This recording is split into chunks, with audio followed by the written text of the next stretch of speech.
ayer la noticia del gobierno nacional fue lo que ocurrió con el ministro de Salud, Ginés González García, quien debió ser internado porque se le diagnosticó un hematoma subdural. Estamos en comunicación con el doctor Miguel Ángel Dafra, que es el jefe del servicio de neurología del Hospital El Carmen, y a él le vamos a preguntar qué es un hematoma subdural. ¿Cómo le va, doctor Hugo Lombardi? Lo saluda, buen día. Buen día, buen día. Gracias por la comunicación. Gracias a usted por atendernos siempre, doctor. Bueno, está hecha la pregunta. ¿Qué es lo que es un hematoma subdural? El hematoma subdural es una colección de sangre que se produce dentro del cráneo, por debajo de la cubierta que tiene el cerebro. El cerebro tiene una cubierta que lo separa del cráneo, que se llama dura madre.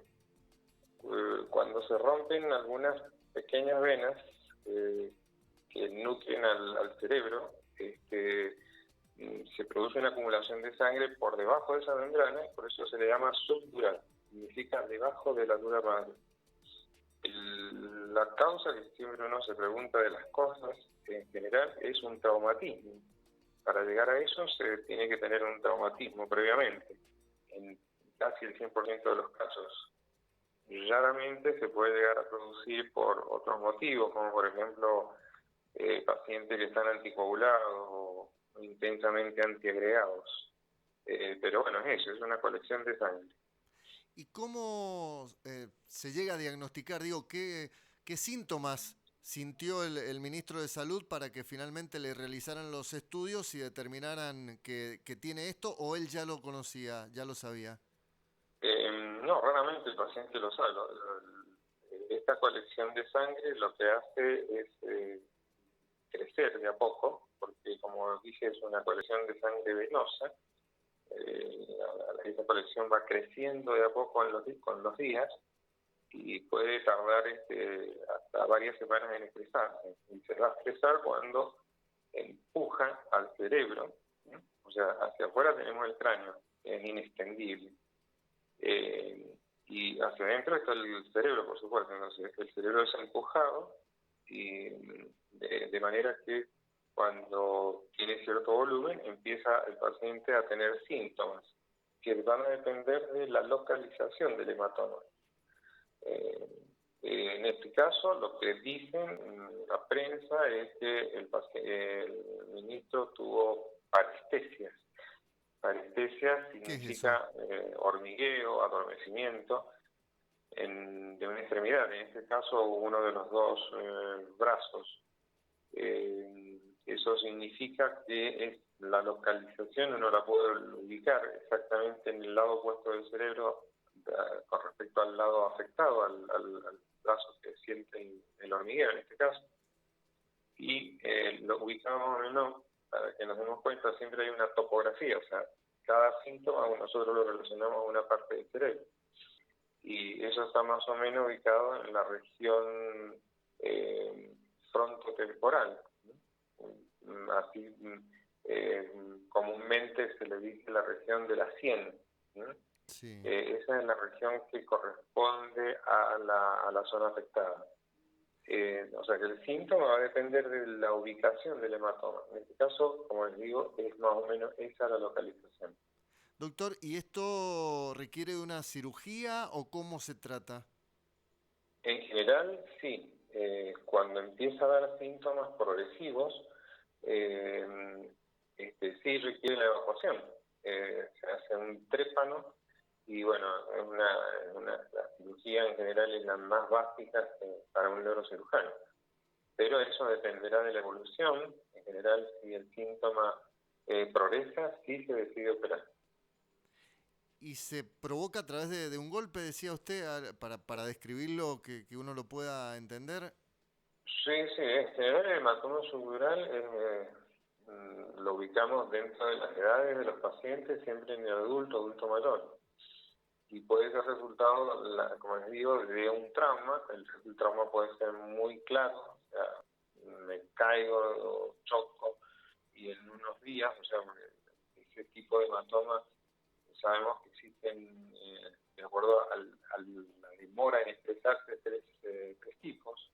agudo, subagudo y crónico. O sea, agudo le llamamos a aquel que es diagnosticado dentro de la primera semana del golpe, subagudo después de la primera semana y hasta la tercera semana, y crónico es después de 3 semanas, claramente después de 20 días del golpe. Como es en el adulto mayor, si el trauma no ha sido muy importante, el paciente en algunos casos hasta se ha olvidado del golpe. Puede ser, como digo, golpes muy claros como un accidente o un golpe mínimo. Mientras más adulto es el paciente, más chances tiene que esto se desarrolle y a veces sentarse fuertemente, o sea, caerse sentado, sentarse muy, como hacen a veces los adultos mayores, ¿no? Que calculan dónde está la silla y se dejan caer. Ese golpe, ese movimiento inercial que sufre el cerebro puede ser suficiente como para desencadenar producir un desgarro de las venas, que se llaman venas puente, que van desde el cráneo hasta el cerebro, o en realidad al revés, ¿cierto? Porque la circulación va en la otra dirección. Pero eso es suficiente como para que se desgarren esas venas y produzcan ese hematoma subdural, en este caso crónico, o sea, que se expresa después de 20 semanas, de 3 semanas o 20 días de haberse producido el mini trauma. Doctor, ¿y no tiene nada que ver, no está asociado con un ACV? No se considera un ACV. No, el ACV es otra cosa, es una obstrucción de un vaso, en general un vaso arterial, por la existencia de distintos factores de riesgo, ¿cierto? El factor de riesgo más contundente en la edad, o sea, después de los 55 años y cada 10 años se duplica la chance de tener un ACV simplemente por ponernos más grandes, pero casi siempre tienen el paciente factores de riesgo muy claros, además de la edad, como es la hipertensión, la diabetes, el colesterol, la obesidad, el sedentarismo, el tabaco en exceso, el alcohol en exceso, por supuesto, y el estrés. Esos son los llamados factores de riesgo clásicos asociados a la edad, constituyen un cóctel muy claro para producir un ACV, un accidente cerebrovascular.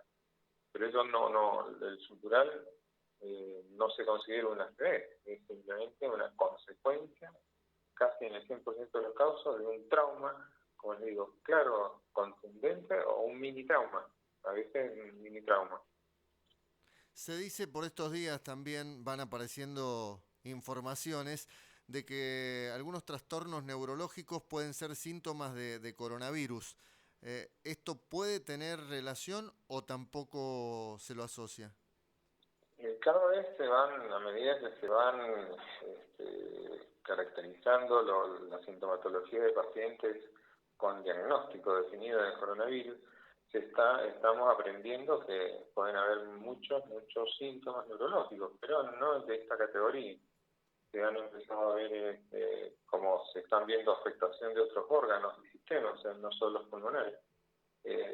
Hay trastornos hematológicos, trastornos nefrológicos, dermatológicos, gastroenterológicos, también hay neurológicos, pero están en el área de los trastornos de tipo encefalítico, digamos, por una inflamación del cerebro, ¿no?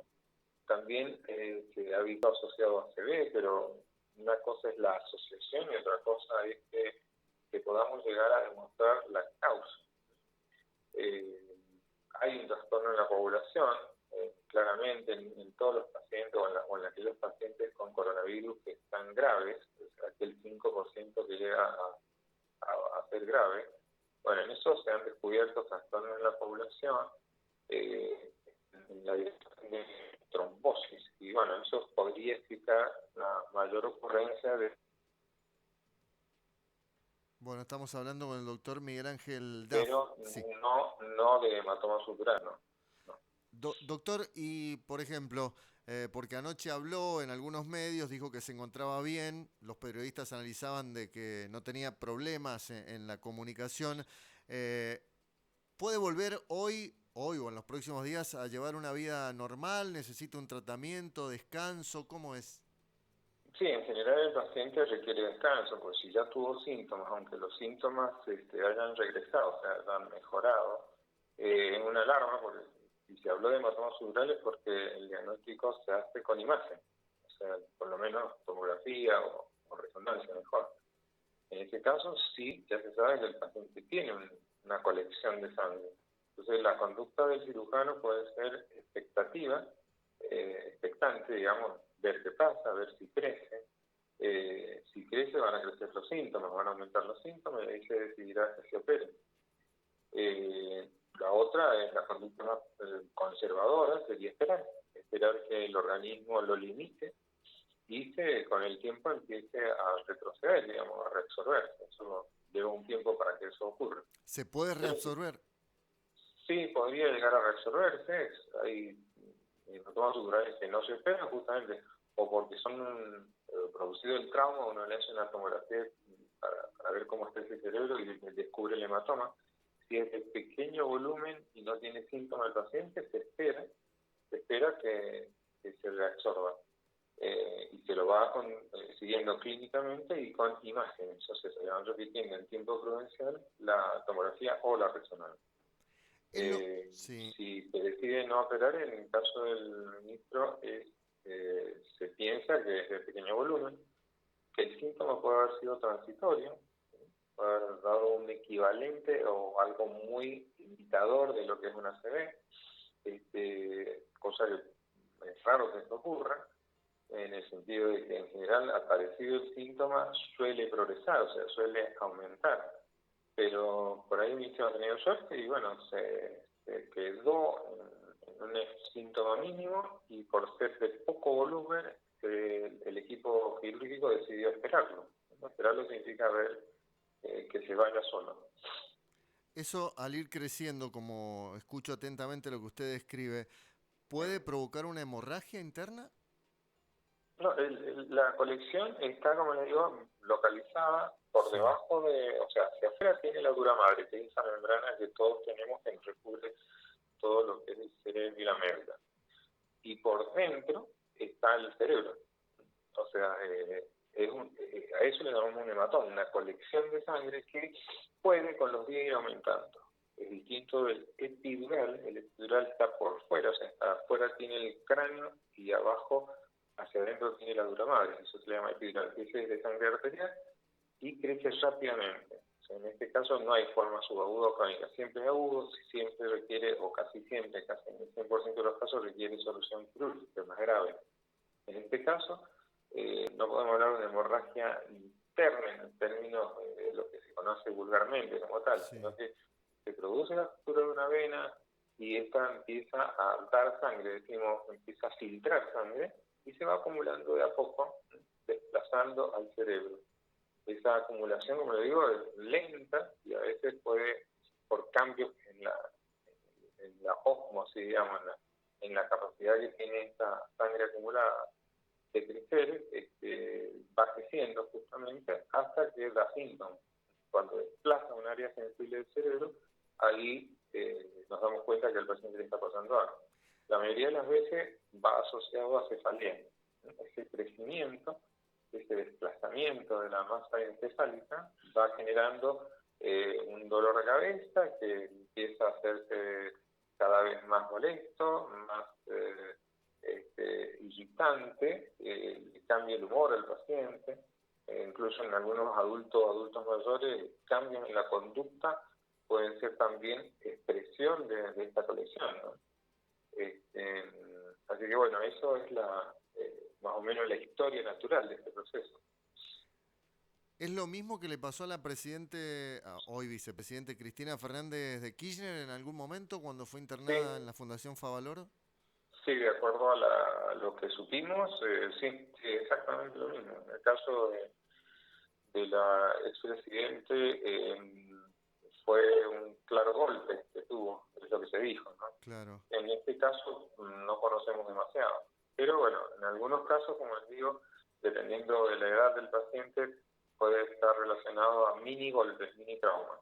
O sea, el paciente no lo recuerda a veces o no lo registra como un golpe directo, sino como el ejemplo ese que yo daba del adulto mayor que calcula mal para sentarse y se tira sobre el asiento. Bueno, ese movimiento, esta sacudida que hace el cerebro, a veces es suficiente como para producir el desgarro de venas.